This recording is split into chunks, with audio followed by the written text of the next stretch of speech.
Hey, yo, everyone, Andrew here, bringing you another video review, and today we're going to be doing Nightwing Issue number 6. Take a look at this comic cover right here.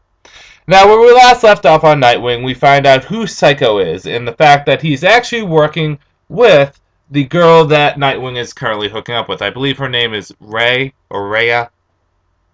She's the love interest of the week. My interest is not going to be so much into her that I'm going to remember her name.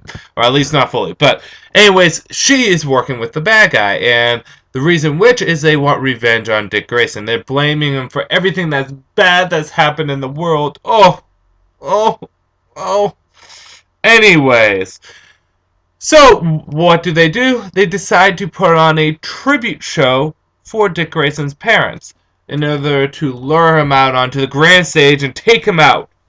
However, Dick Grayson, he is the protege of Batman. Genius level intellect. He's one of the best detectives out there. You don't think he doesn't see this coming? But at the same time, do not think that they don't see him thinking that is coming. Yeah, that worked out right. Anyways, the fact of the matter is that these two are ready to boil down in one grand epic fight. Psycho versus Dick Grayson, Nightwing. But is Nightwing going to be able to truly defeat Psycho, or will Psycho have to pull out a trump card that is a pretty drastic trump card to pull? Well, you're just going to have to read and see.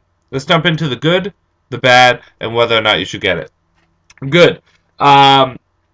Good fighting in this. I really do like the fighting, and I really do like the cliffhanger. The art is very nice in this, and also the nods to what's happening in Batman right now when Alfred comes over is good. I particularly like the fact that Alfred did come over into this issue because I think Alfred has a good voice and relationship with Dick Grayson. He is kind of that emotional support that Dick Grayson doesn't usually get from Bruce.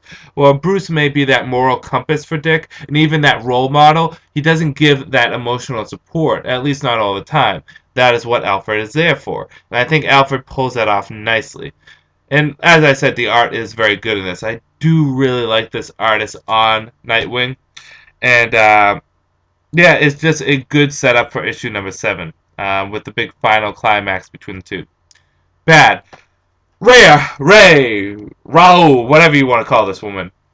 I don't like how her character is portrayed in this. In issue number 5, she was very much portrayed as, 100% with backstabbing Nightwing. She has no problem with going behind Dick Grayson's back and doing what needs to be done. Very evilish, and I kind of like that happening. However, on the flip side, the bad is in this issue, she feels torn. She feels bad about what she's doing to Dick.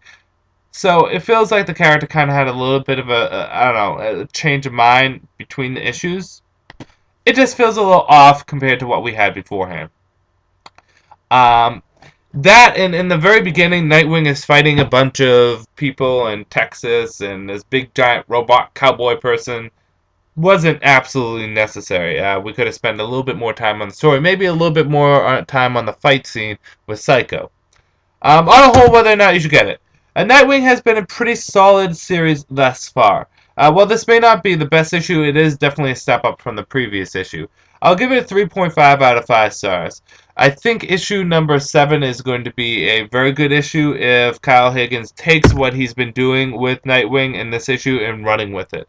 The setup is very good, and just on a whole, it was a fun read. So yeah, 3.5 out of 5 stars. Pick it up. This is Andrew saying peace out for now.